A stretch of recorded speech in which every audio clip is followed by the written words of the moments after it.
I think of grief as like a desiccant in that it squeezes all the water out. And so you become the most concentrated version of yourself. What others might deem stupid shit, you know matters. You know it's worth talking and thinking about, and so do we. We're sisters Tracy and Emily, collectively known as the Guy Girls. Every week, we take turns rewatching, researching, and reconsidering beloved media and sharing what we learn. Come overthink with us, and if you get value from the show, please consider supporting us. You can become a patron on Patreon or send us a one-time tip through Ko-fi. Both links are in the show notes. And thanks. I'm Emily Guy Birkin, and you're listening to Deep Thoughts About Stupid Shit, because pop culture is still culture, and shouldn't you know what's in your head? On today's episode, I will be sharing my deep thoughts about the 1987 film Planes, Trains, and Automobiles with my sister, Tracy Guy Decker, and with you. Let's dive in. So, Trace, tell me what you know or remember about Planes, Trains, and Automobiles. The truth, is very little. Like, I have a clear image of the poster in my head with John Candy and Steve Martin, like one of them like leaning on the other one's shoulder, I think. And beyond that, like, I'm kind of tabula rasa, though I know I've seen it, but maybe not since 1987 when I was 11. So yeah, I don't know. So anyway, blank slate, which is cool, I guess. But why are we talking about it? So there's two reasons why we're talking about it. I actually had never seen it until I watched it for this episode. Oh. And so I must have seen it without you? Yeah. Then I probably didn't see it in 1987, if that's the case. And I have always considered it a bit of a hole in my pop culture knowledge. I know part of the reason why I never saw it was because I am very easily embarrassed on characters' behalf. And that's the kind of humor it is. It's secondhand embarrassment. Yeah, it's cringe humor. Yeah. Ouch. And part of this was like, I was really curious considering it is so beloved. And I do really love Steve Martin. And I think John Candy was a phenomenal talent. So that was part of it. And then part of it, I was trying to think of what Thanksgiving movies are there. And there's very few. There just aren't very many? There just aren't very many. So that seems such a surprise to me. Yeah. Wasn't there one called like Home for the Holidays? I think that was Christmas. Oh, I bet it was. So there's this, and then there's Addams Family Values, which is not actually set at Thanksgiving, but has a Thanksgiving play in it. Right. So that's why we're doing it right now. And honestly, I was kind of blown away by this movie in a way that I was not entirely expecting, especially since I basically knew what the movie was. And the parts that blew me away, I was already familiar with. Oh, interesting. Okay. Which I think just goes to show, again, what talents we have in Steve Martin and John Candy. And then also, this is a John Hughes film, which I don't think I realized.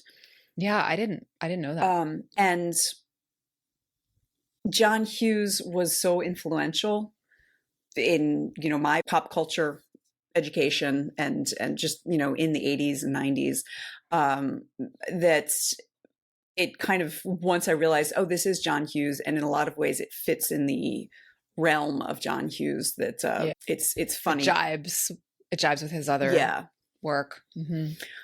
So I'm actually really kind of excited to share with you about this one.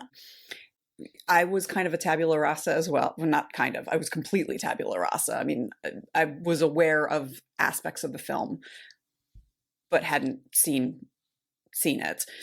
And there is something very emotional and compelling about this film that I wasn't entirely expecting.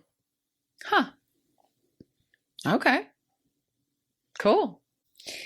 So catch me up, because I don't remember. And I'm realizing as we're talking that I think maybe I'm like mixing this up with Throw Mama from the Train, which is a totally completely different film. Got the word train in the title though, which I think is why I'm doing that. But so anyway, catch me up. What happens in this film? So I'm going to give a very basic framework of what happens, because this is really, it's just hijinks. Okay. So at the beginning of the film, we meet Steve Martin's Neil Page. He is some sort of marketing executive or something. He is in New York City. It is the Tuesday before Thanksgiving. We're told that. And he is staring at his watch in the middle of this like very long meeting where nothing is happening, because he needs to catch a plane back home to Chicago to make sure that he's home in time for Thanksgiving. And he promised his wife he'd be home by 9 p.m. that night. So the 2 days before Thanksgiving. We then meet John Candy's Del Griffith, who we learn is a curtain ring salesman, a traveling shower curtain ring salesman. Oh, okay. They were just going for absurd, I guess. Yes. And there are a number of, they first encounter each other when Del, without realizing it, takes the cab that Neil has gotten, and Neil runs after him and like opens the door and is like yelling at him. And Del looks absolutely terrified and devastated. Turns out they are on the same plane out of LaGuardia to Chicago, and they are sitting when Neil gets to the airport. The plane is delayed because there's a snowstorm in Chicago, and so they see each other at the gate. And they talk, and Neil explains, like, you stole my cab, and Del hadn't realized. And he's like, oh my goodness, I'm so sorry. Can I buy you a hot dog and a beer or some coffee?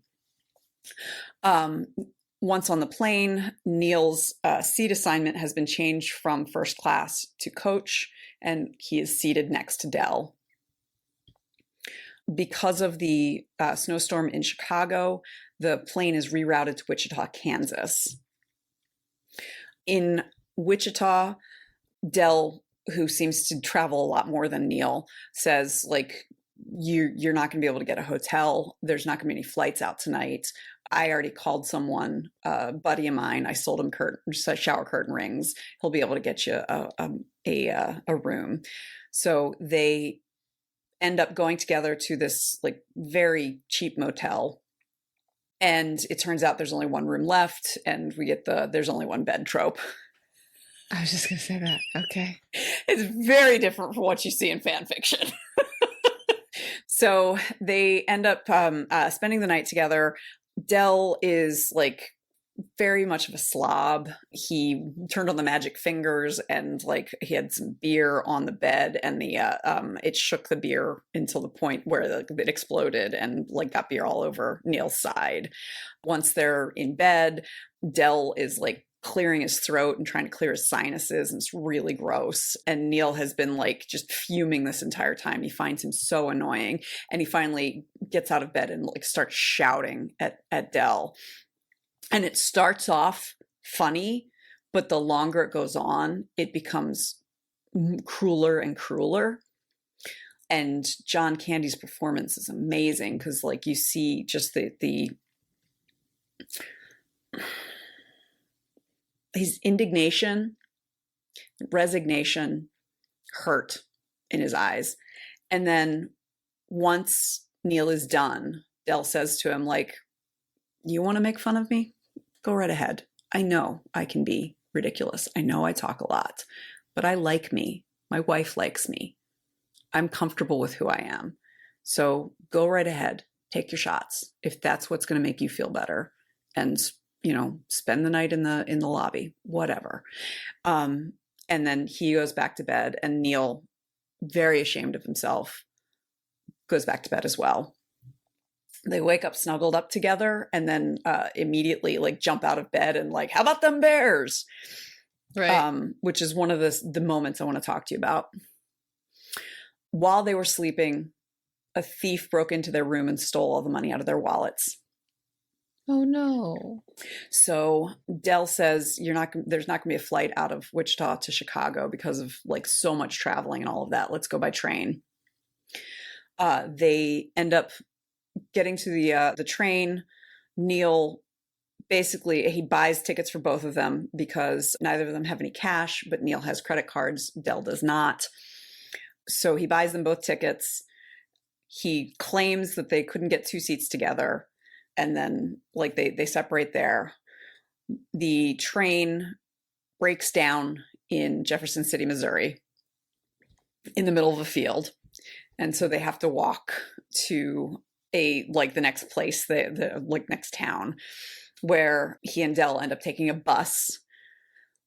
Dell got the bus tickets, and then he says, just so you know, they're only to St. Louis, because that's as far as he, like, I don't know if he couldn't afford the next spot.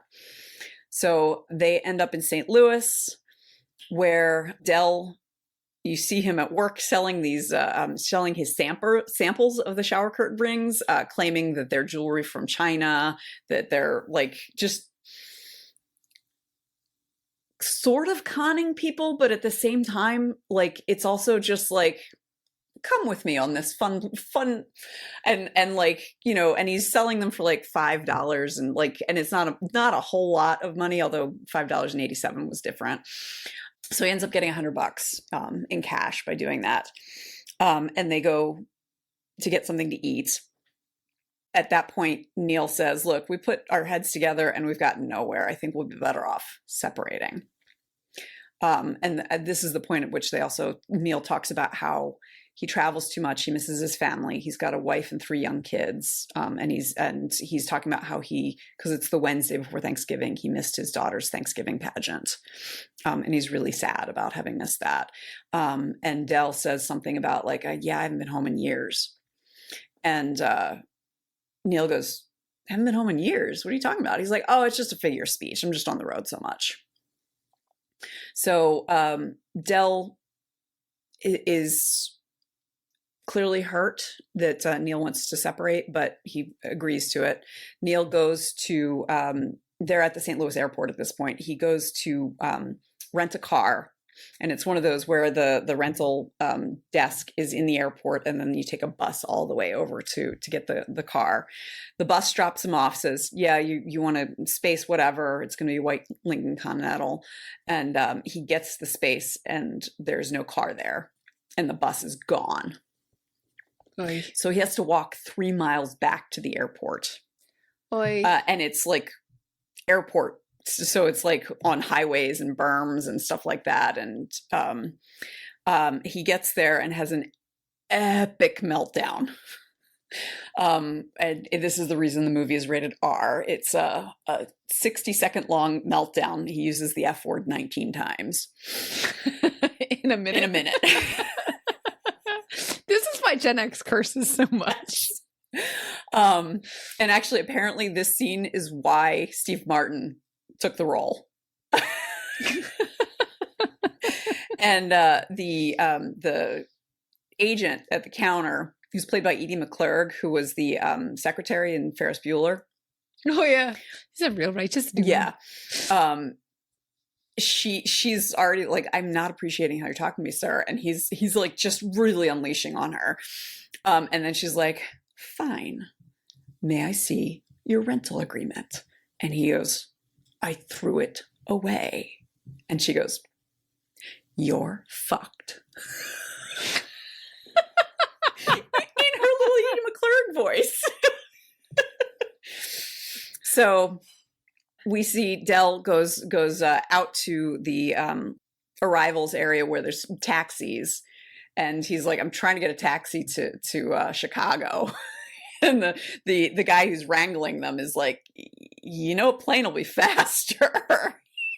And they're in St. Louis. They're in St. Louis. Okay.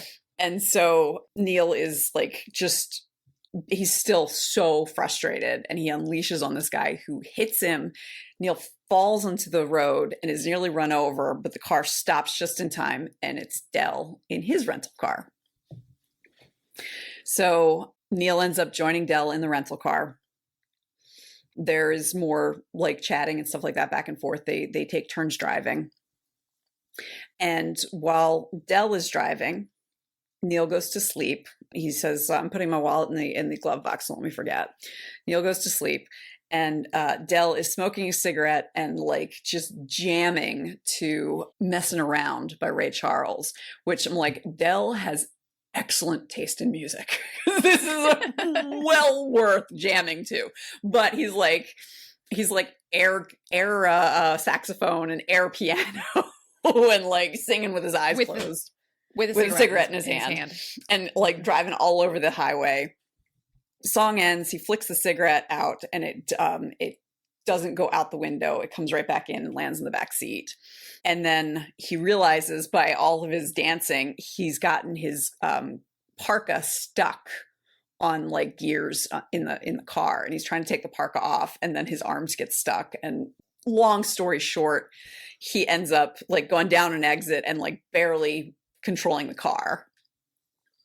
Okay.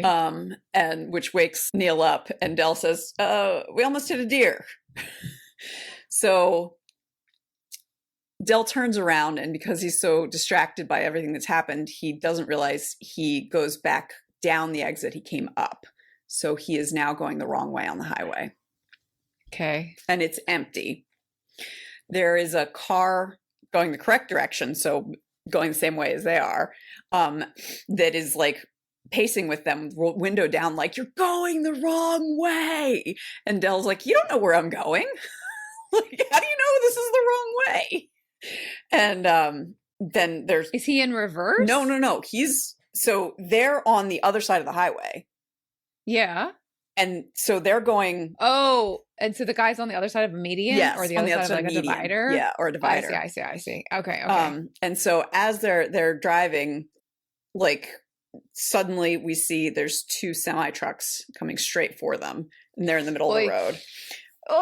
And they both scream, and there's this very weird moment where like Neil and Dell are both like skeletons, and like I don't know if this is what's going through Neil's head. They're both skeletons, and then they're both themselves again, and then Neil looks over and Dell is dressed as a devil and like and like laughing. They go through like in between the two semis, and it like rubs the sides of the car, but the car is okay. And they end up turning around. Dell has this giant trunk that jumps off of the like falls off the back of the car with all of this. And so they get out, they're like bringing the stuff back to the side of the road, and they are sitting on the trunk with their back to the car, when suddenly there's like, it's bright on their backs, and they turn around and the car is completely on fire. Because of the cigarette. And at first Neil is like giddy. He's like, you've done it to yourself this time. And then turns out that Dell used Neil's credit card to rent the car, because you have to have a credit card. Their credit cards were accidentally switched. Like the audience saw that when they at the motel, and Neil's like, you stole from me.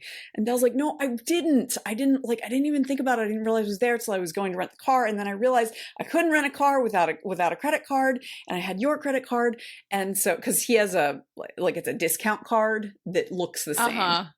And he's like, well, then I want it back. He's like, well, I can't do that. He's like, why not? It's like, because I snuck it back into your wallet when we were at which was in the glove box station. Yeah. Oh my God. So it's night by this point. They get the wreck of the car, which still drives, to a motel. They get in, and the guy at the... And at this point, it's Erev Thanksgiving. Yes, it's Wednesday night before Thanksgiving. So they get in. The clerk at the motel says, I'm going to need a major credit card. And so he opens his wallet and like is like, well, I've got Visa. And it's a chunk of plastic. I've got Diners Club, and it's a chunk of plastic. And he's like, and he's like, well, it's going to be 40. He's like, I'll pay cash. He's like, all right, it's $42.50.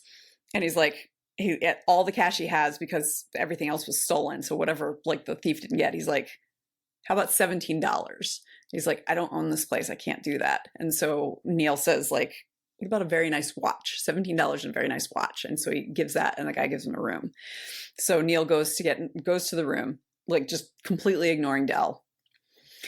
And then Del comes up and he's like, well, I'd also like a room. He's like, do you also have $17 and a very nice watch? And he's like, well, no. And so like he like kind of goes through his pockets. He's like, what about $2 and a Casio? And the guy's like, nope. So Del goes to spend the night in the wreck of the car that is like completely open to the elements, and it's snowing. To the elements. Yeah. And he's kind of like talking to himself about like, you know, I always do this. I'm too much. You know, you've always said that, Marie, and that's his wife's name. Like, you know, and here's someone whose company I really enjoy, and I've driven him away. And we see Neil come up and like look out the window. His room has two single beds, like 2 twin size beds. And so he goes out and says, you're going to freeze out there. Come on in. And so they end up sharing. Del has a collection of like airline sized alcohol. And so they end up sharing that and like snacks and just chatting about like work and life. And Neil says to Del, like, well, at the very least, you've got a woman that you love that you can grow old with.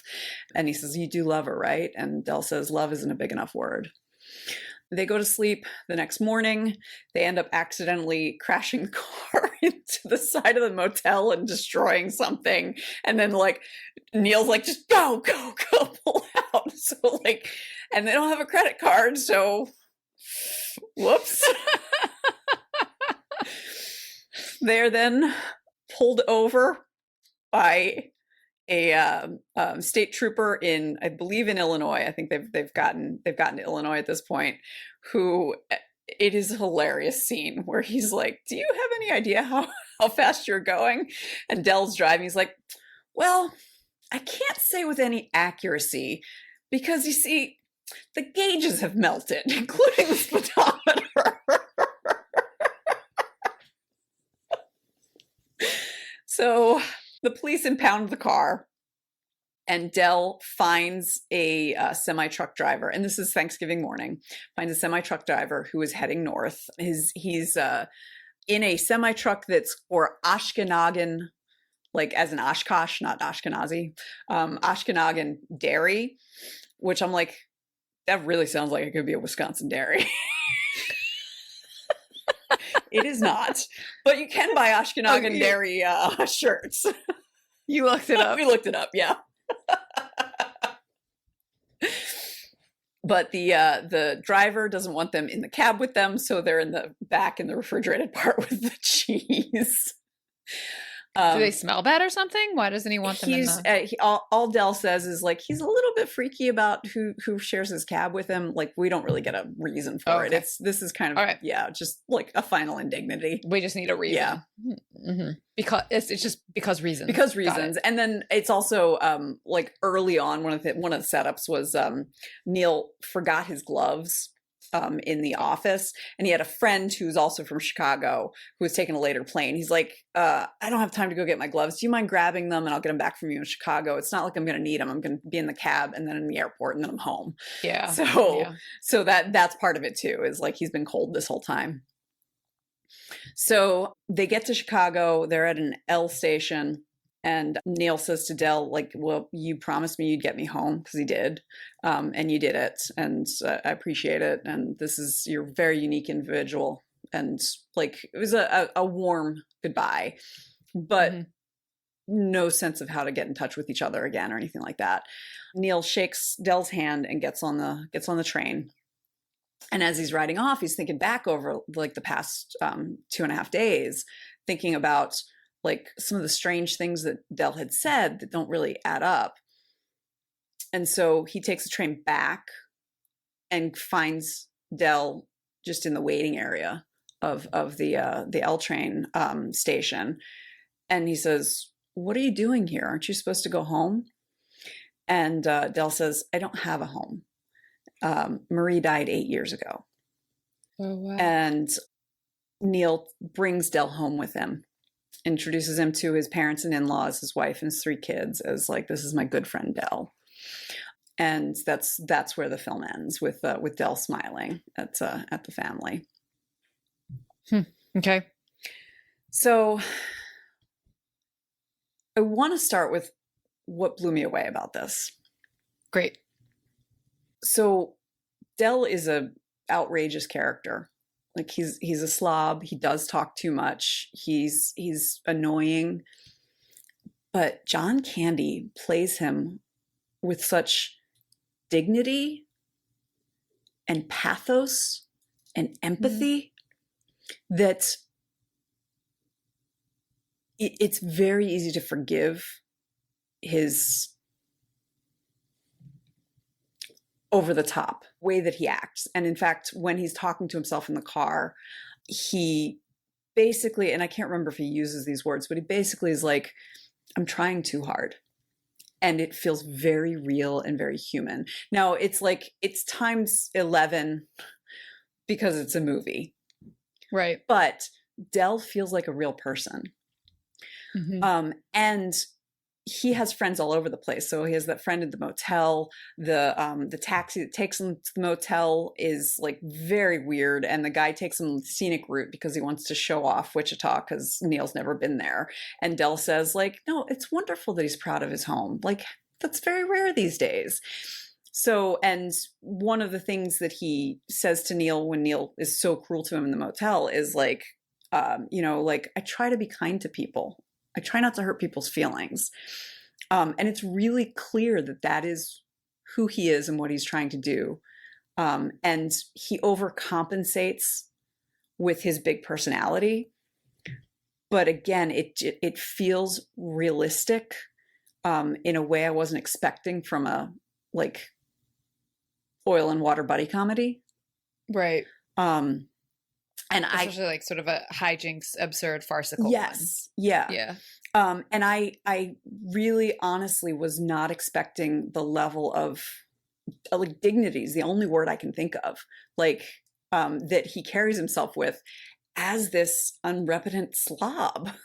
You don't think of someone like that as being dignified. Like, one of the first things he does on the plane is he takes off his socks and shoes and is like kind of spinning his socks around.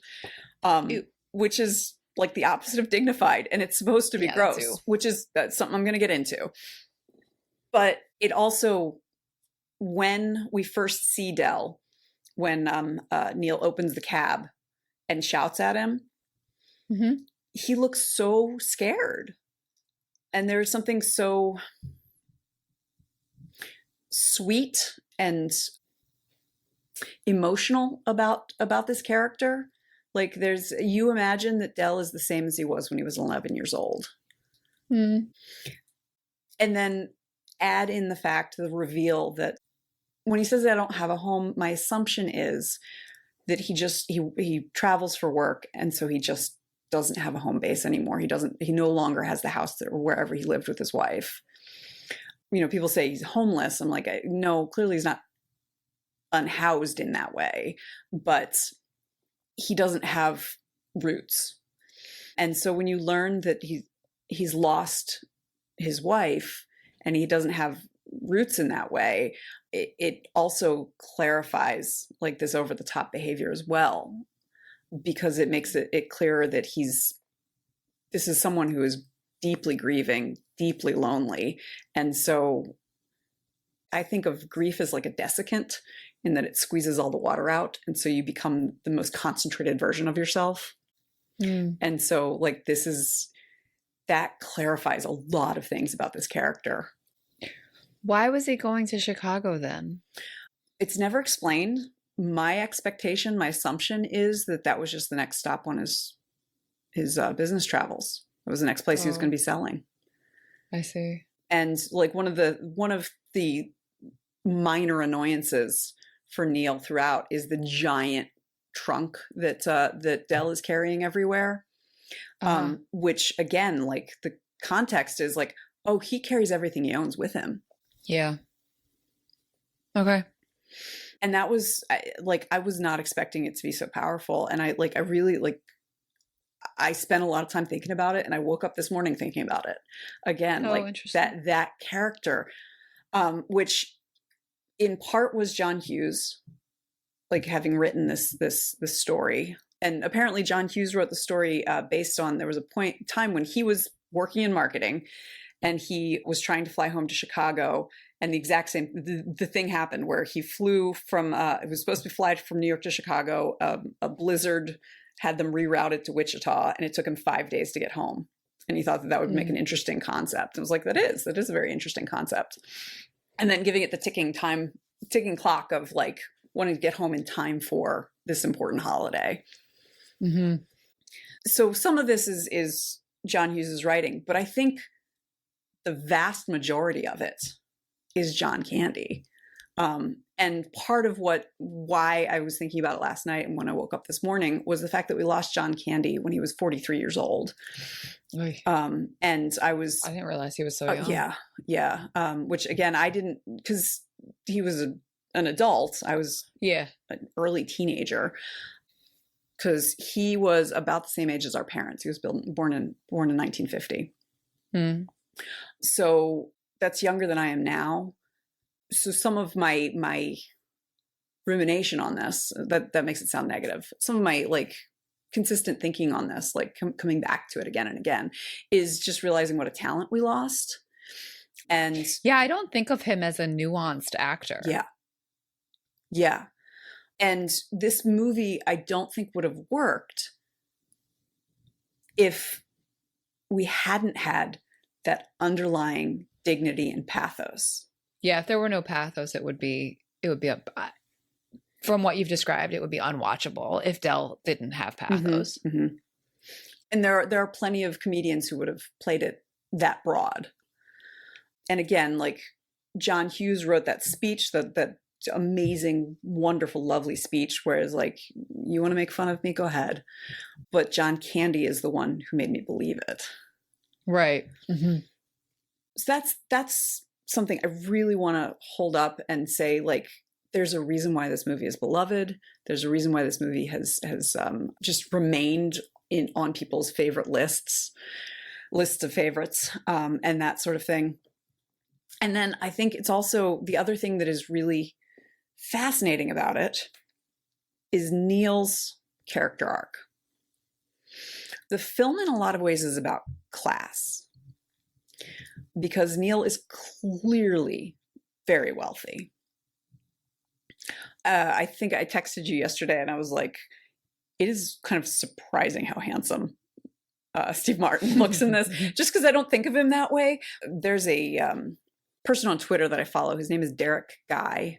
So like, he could be one of our cousins, who is an expert in menswear. And so he talks about like what makes menswear work and what doesn't. And he talks about like draping and things like that. Like he'll talk about public figures and what they wear, and how there's a tendency right now for like very fit men to wear very tight suits. And he's like, yeah, that doesn't actually look good. And he'll compare it to like looser fitting suits that drape better. And it's really fascinating.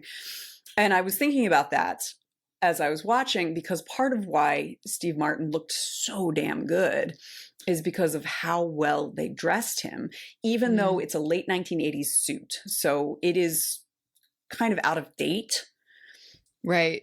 Ish. But it was quality. It was quality. It was quality, and even and probably tailored well. Yes. Mm-hmm. And like even the out of dateness is like, it was classic. It was a classic design even then. So like there were there were aspects of it that I think they might make different choices now, but someone could wear that suit today and still be like, damn.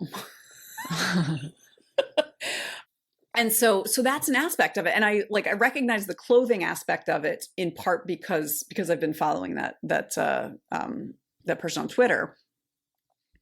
But the comparison between like the very sharp suit and hat and overcoat that Steve Martin wears, and the like kind of mismatched clothing that is like layered that John Candy wears. And then there's a lot. So Neil has a bit of a tantrum when he can't have a first class seat. Yep. When he's on the bus, Del like says to him, like, have you ever ridden a bus before? He's like, no. And there's a point later where Del gets the entire bus singing together. They're having a sing along.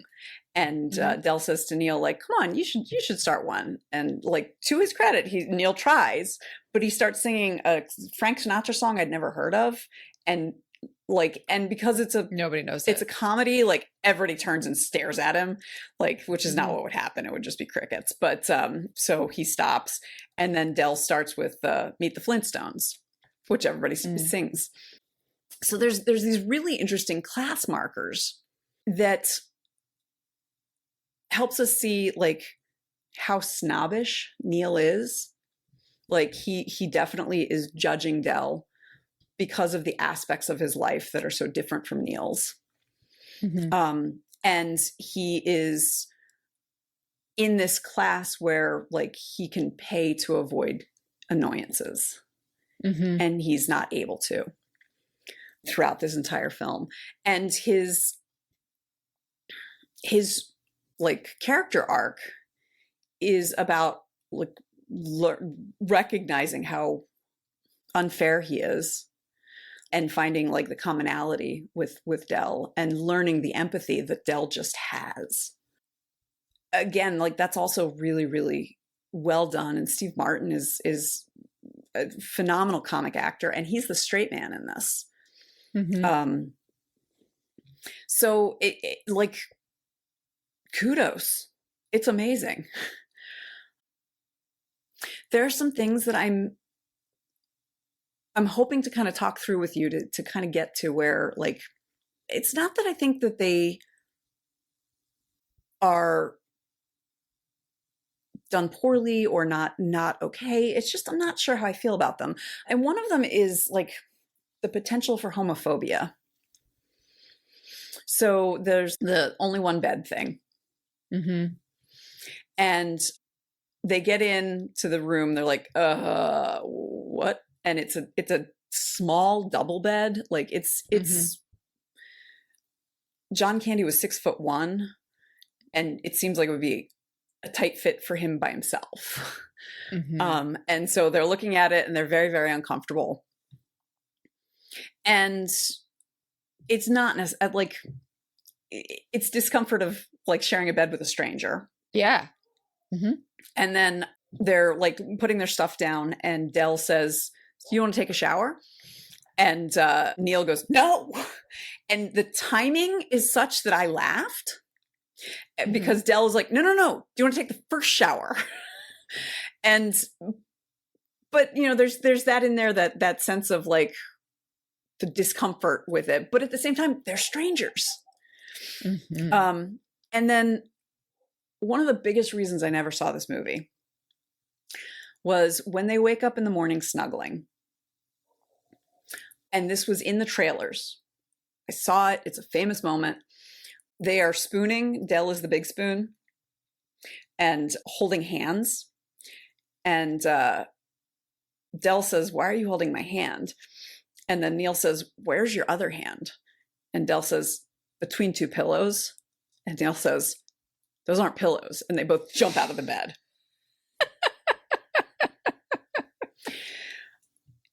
And, you know, 8-year-old me was like, not interested. Like 8-year-old me, I felt like that was gross humor, and I just didn't want to. And then they immediately, like, they both jump out of bed and they're like, "Oh, did you see the Bears? Yeah, they're really good. They're good this season." And like, you know, kind of reassert their masculinity. Yeah. So 8-year-old me was like, you know, a little uptight about some types of potty humor. And then Roger Ebert in a review in 2000, so like when he did like a best of thing. Okay, so not contemporaneous. And he mentioned that this is one of the few movies that his family watches over and over again. They watch it every year at Thanksgiving. So like that is a big deal for someone who watches as many movies as he does. or did. Yeah, sure. Mm-hmm. And he said, this isn't homophobic. What happens when they jump out of bed. This is about like the discomfort of the closeness and stuff like that. And I kind of want to unpack that. Like, is it not homophobic? I don't know.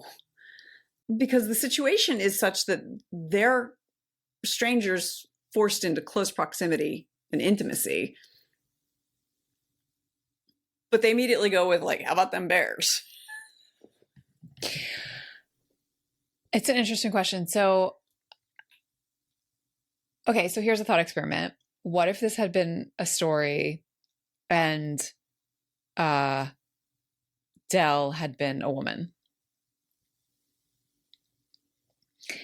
And instead of, and that happens, Mm-hmm. and they jump out of bed and, you know, maybe they talk about the weather instead of the bears, but like something else not related to what just happened. That tracks. It still feels real. Yeah, that tracks. It still feels realistic and like the way that people would react. So like I think probably it could bear additional thought, but my, like, just right now thinking about it as you're talking, like, I actually think maybe Ebert was right, because they don't say like, I'm not any kind of, you know, F word. I don't want to say it. I'll say the other F. I'll say fuck, but I won't say the other F word. You know, like, they don't use those words. It's about the intimacy rather than the genitalia. I think so. Yeah. I mean, that's the way, based on what you've described, that is how it sounds to me. And for sure, like, then talking about football right after is definitely a performance of gender, you know, of sexualized gender, like a sexuality, not just a gender, because of the nature of the intimacy. But I don't think in a way that is like, what's the word I'm looking, not oppressive of queer folk. I think. Yeah. I think. Although, listeners, if you disagree with us, like, I'd love to hear, because this feels nuanced and subtle, and not having that, you know, not being a gay dude, like, maybe I'm missing something, but it doesn't sound explicitly, to me, like, I can imagine, especially if they don't end up together in that other version of this movie where Dell is like a really slovenly woman, and, you know, maybe she's gay or whatever, but she does not end up with Neil because Neil's married, but they create a friendship. I can imagine the exact same scene happening, and them jumping out of bed and talking about anything other than what is happening. And it doesn't, and it tracks. Okay. Yeah, I think that's fair. I think that's definitely fair. Because other than that scene, and like that moment of them sharing the hotel room with one bed, there's no question of intimacy other than friendship type of intimacy. I mean, even the, like, do you want to shower? No, like, it's not, no, I'm not a, it's like, right. Or how dare you suggest, like, sorry, I don't swing that way. You know, it's sort of like, that sort of like, which is, I met you 3 hours ago. Right. Which is why you laugh. Yeah. So I think maybe Ebert is right. So that's one part that I wanted to kind of nuance and talk to you about. The other is fatphobia. Yeah. Because John Candy was a big man. Yeah. He was known for it. And part of what I appreciated about the film, again, and his acting ability, was the dignity that he gives to his character, which has like there is never any mention made directly of his size. But he and Neil are consistently put in tight spaces So like when Neil is in coach, like the size of the seats, and there's sharing a booth in at a restaurant, and the amount of food that's on the table that Neil is not eating, but Del is. And some of like that I know is like, I know this because I read this about Good Omens, where because of how difficult it is to keep consistency when you have food involved in a take, it's a lot easier to only have one character eat if you have to have a character eat. So like it fits character-wise in like Good Omens because Aziraphale likes to eat and Crowley doesn't really care. So but that also makes the job a lot easier for the editors and the coordinators and all of that. But there's that, and then there's a point where we pan over them in bed, and there's like a box of Cracker Jacks on the bedside table, and like Del is covered with like the caramel popcorn. So there are never words that talk about Del's size, but the movie does. Well, I think that from what you've described and from John Candy's choices in roles, mm-hmm. Del was meant to be seen as slovenly. Mm-hmm. And his fatness was part of how the movie makers conveyed that he was slovenly. Mm-hmm. And I think therein lies the fat phobia. Mm-hmm. Mm-hmm. Well, also the fact that the movie is entirely Neil's point of view. So in that, like, we're not ever given a chance to see the way Del operates as reasonable, which is right. What it would be from his point of view. Right.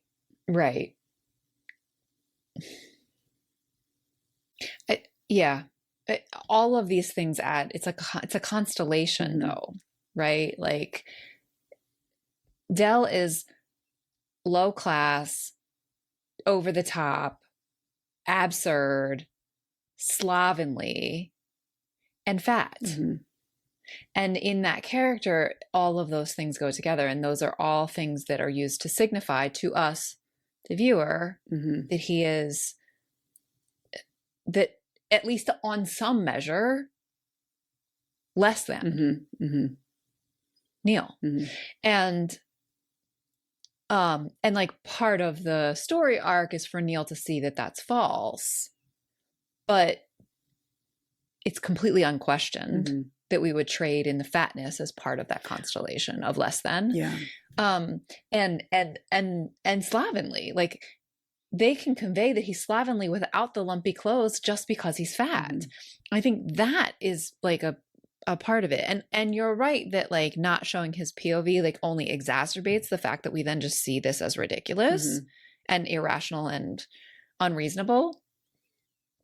But the social mores that it's trading on, it equates mm-hmm. Mm-hmm. fatness with all those things. Yeah.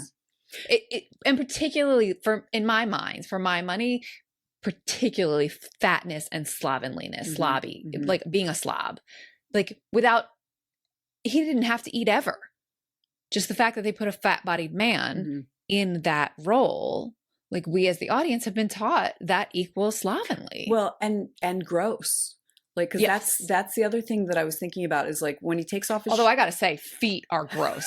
I don't care whose feet they are. Like, do not take your socks and shoes off in a public place. Well, I'm sorry. And like, unless it's the beach or something. That's okay. So that's the thing. So like, he's taking his shoes off is gross.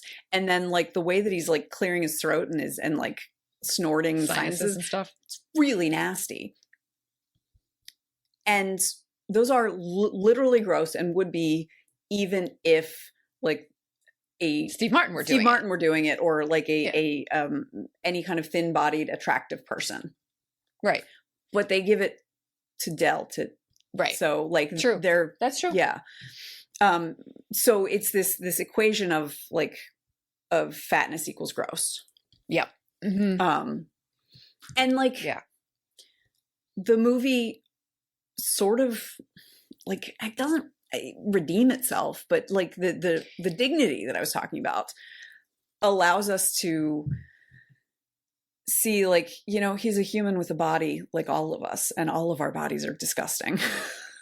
Yeah, I think to me, once again, I feel like I've said this at other times, but once again, I'm going to say, like, I'm not mad at John Hughes for this. I'm mad at society for this, right? I think John Hughes and Candy himself were reflecting something that was out there. Well, and in some ways, it's like, it's shorthand. It was shorthand that we, the viewer, understood. And I did a little bit of reading about John Candy last night, just like his Wikipedia page. And it was interesting. Today's November 1st. Yesterday was October 31st. It was his birthday. He would have been 74. Oh, interesting. And he had a lot of internalized fat phobia. Of course he did. And in ways that, like, of course he did in the 1980s, as, like, you know, someone who's an adult in the 1980s would have been like, I mean, today it's like, there are more avenues for. There are, self-love. But that's why Lizzo is seen as so revolutionary. Yes. She's totally countercultural. Yes. And to the point where, like, based on what I was reading, it really felt like part of why John Candy felt so natural in this role is because Del is not a character. Right. The things that I was reading about John Candy, where he was like desperate for people to appreciate him and love him, and that, like, was part and parcel with many of the decisions he made. So it's like kind of heartbreaking, and at the same time, like, part of me is like, you know what, I feel like in 150 years people might be like examining this film to like better understand like fat phobia in late 20th century America. Yeah, maybe. And like the ways in which, like, there were attempts to subvert it that still reified it, and, you know, that sort of thing. Right. I mean, I feel like the fact that Candy became it just makes sense. Like, the guy he's fat, so he'll never be, but he's like an actor, but he'll never be a romantic lead because he's fat. So he becomes a clown. Like, it just feels like a trope almost. Yes. So, yeah. I'm watching the time. Are there any other like key like points that you wanted to either unpack or make sure you lifted up before I try to reflect back what we talked about? Well, since we didn't talk about gender at all, I do want to quickly just mention, so it passes the Bechdel test with a squeaker because Neil has 3 children, 1 girl and 2 boys, and the little girl talks to her mom about the grandparents coming over the next day. So, okay. Yeah. But, all right. So, you know, it's a squeaker. And even though this is this is an examination of class, there's still, like, it's still very, like, it's white man centered. We do see a few people of color at various points during their travels, but they're extras, basically. Not basically, they are. And even the class distinctions between Neil and Del are not that wide. I mean, they are. They feel huge to Neil, but it's not like the class distinctions between someone with Neil's privilege and someone who is truly unhoused. So, like, again, this feels like a really useful examination of the ways that America, like, looks at things. The ways that white male privileged America looks at things. I mean, it jives with John Hughes. Absolutely. Right? I mean, like, we talked about Breakfast Club being an examination of class. It was still a slice of humanity. Yeah. Like not the whole of American population. Yeah. So, but, like, John Candy really elevates this. He elevates this beyond just a buddy comedy. And gives us a character who is just worth knowing. Cool. All right. So let me see if I can reflect back some of the highlights that we talked about. So I'll go in reverse order. I'll start with the fact that this film does seem to pass the Bechdel test, which, reminder to our listeners, Alison Bechdel gave us these 3 questions. Are there at least 2 female characters with names? Do they talk to each other? Do they talk to each other about something other than a man or a boy? So this film answers all 3 of those questions with a yes, but just barely. And some of the key kind of societal questions that come up that are alive in this movie are class and class distinctions, because we have Steve Martin's Neil, who seems to be quite wealthy, and then John Candy's Dell, who isn't particularly wealthy.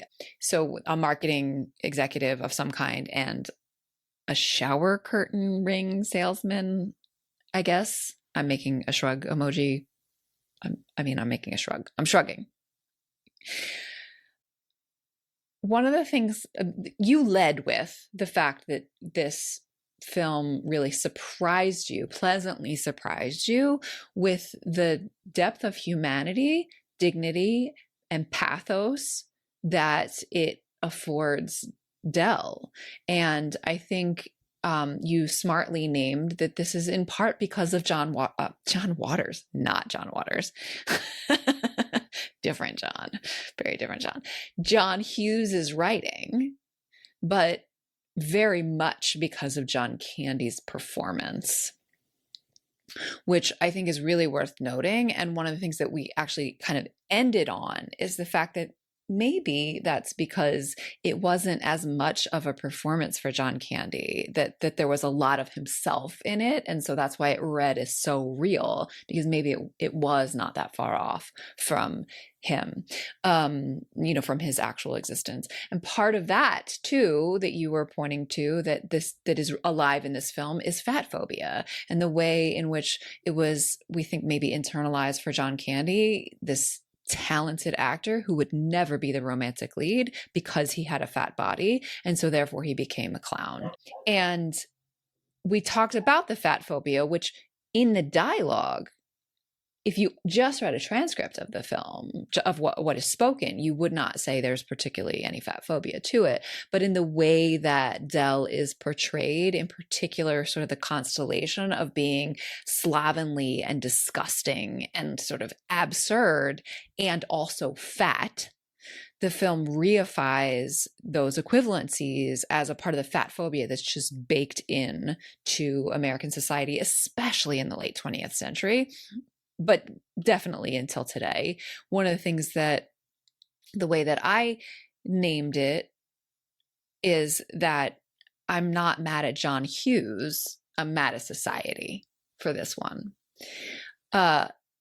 One key moment in the film that you wanted to kind of unpack with me together is when these 2 men, this mismatched buddy comedy, ends up with the one bed trope, and they wake up snuggling and then jump out of bed really quickly and start talking about the Bears, which Roger Ebert in 2000 in a retrospective sort of claims is not guilty of homophobia. And I think between the 2 of us, we basically agree with him, though are keeping the door open for especially gay man to sort of raise his hand and say, actually, maybe they could have done it this way.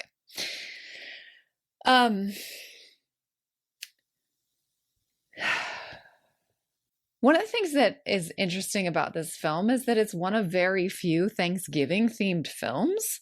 Like, I'm racking my brain trying to think of others, and I really can't. So I suppose you're right, but it's like boggling my mind that like this most quintessential of American holidays, like we don't have movies about. What? That seems really insane.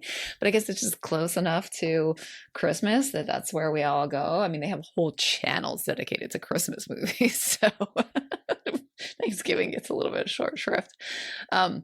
And what am I forgetting?